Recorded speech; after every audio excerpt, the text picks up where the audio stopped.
Dan Baiklah, di sini saya akan mempresentasikan tentang konsep komunikasi data. Yang pertama, ada pengertian komunikasi data. Komunikasi data adalah bergeraknya data dari satu titik ke titik yang lain dengan menggunakan media transmisi. Kemajuan teknologi komunikasi sekarang mempunyai pengaruh pada perkembangan pengolahan data. Data dari satu lokasi dapat dikirim ke lokasi lain dengan alat telekomunikasi. Untuk data yang menggunakan komputer, pengiriman data menggunakan sistem transmisi elektronik. Biasanya disebut dengan istilah komunikasi data.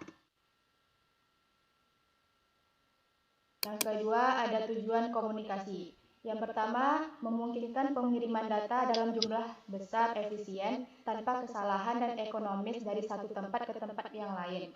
Yang kedua, memungkinkan penggunaan sistem komputer dan peralatan pendukungnya dari jauh.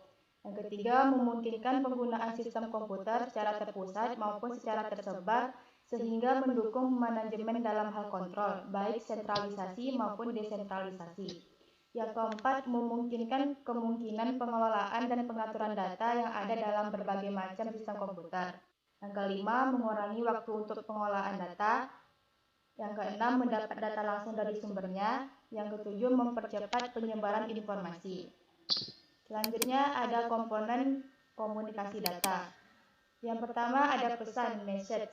Pesan adalah informasi data yang dikomunikasikan, dapat terdiri dari teks, angka, gambar, suara, atau video, atau kombinasinya.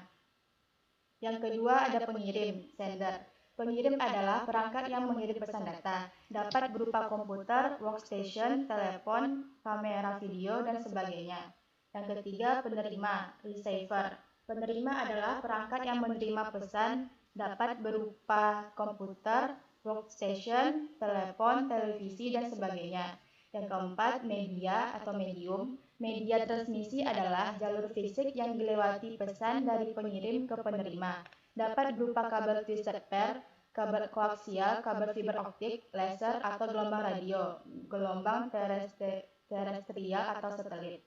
Yang kelima, protokol. Sebuah protokol adalah satu set aturan yang mengatur komunikasi data. Protokol merepresentasikan persetujuan antara perangkat-perangkat yang berkomunikasi.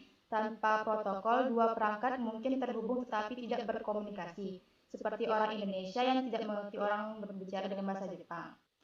Selanjutnya ada media transmisi. Media transmisi adalah media yang dapat digunakan untuk mengirimkan informasi dari satu tempat ke tempat yang lain. Dalam jaringan, semua media dapat menyalurkan gelombang listrik atau elektromagnetik atau cahaya dapat dipakai sebagai media pengirim, baik untuk pengiriman ataupun penerimaan data.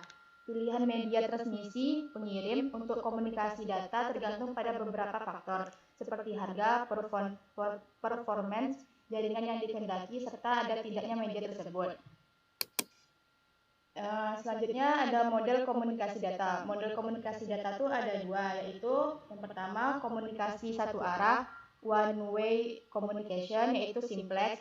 Yang kedua komunikasi dua arah, two way communication, ada half duplex.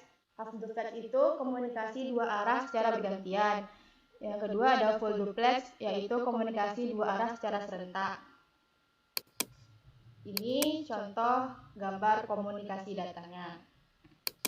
Selanjutnya ada karakteristik dasar komunikasi data. Karakteristik dasar itu ada tiga. Yang pertama pengiriman, delivery. Sistem harus menyampaikan data ke tujuan yang tepat. Data harus diterima oleh perangkat atau pengguna yang dimaksud dan hanya oleh perangkat atau pengguna tersebut. Yang kedua ada akurasi. Sistem harus mengantar data secara akurat. Data yang berubah dalam transmisi dan tidak diperbaiki akan diabaikan. Yang ketiga ada timelines, yaitu sistem harus mengirim data dalam waktu tertentu. Data yang dikirim terlambat tidak berguna. Dalam kasus video, audio, dan data suara, pengiriman tepat waktu berarti mengirim data sesuai aslinya. Urutannya sama dengan saat dibuat dan tanpa penundaan yang signifikan. Pengiriman semacam ini disebut sebagai transmisi waktu nyata, real-time transmission. Ini contoh alur komunikasi data. Yang pertama ada source, input information, input data, transmission signal, received signal, output data, dan output information. Yang terakhir ada keuntungan komunikasi data. Keuntungan komunikasi data adalah memungkinkan penggunaan komputer atau terminal secara terpusat, sentralisasi maupun secara tersebar, desentralisasi, sehingga mendukung manajemen dalam hal kontrol, mempermudah kemungkinan pengelolaan dan pengaturan data yang ada dalam berbagai macam sistem komputer, mengurangi waktu dalam pengelolaan data, mendapat data langsung dari sumbernya. Yang terakhir, mempercepat penyebaran informasi. Mungkin itu saja yang dapat saya sampaikan. Lebih dan kurangnya mohon dimaafkan. Wassalamualaikum warahmatullahi wabarakatuh.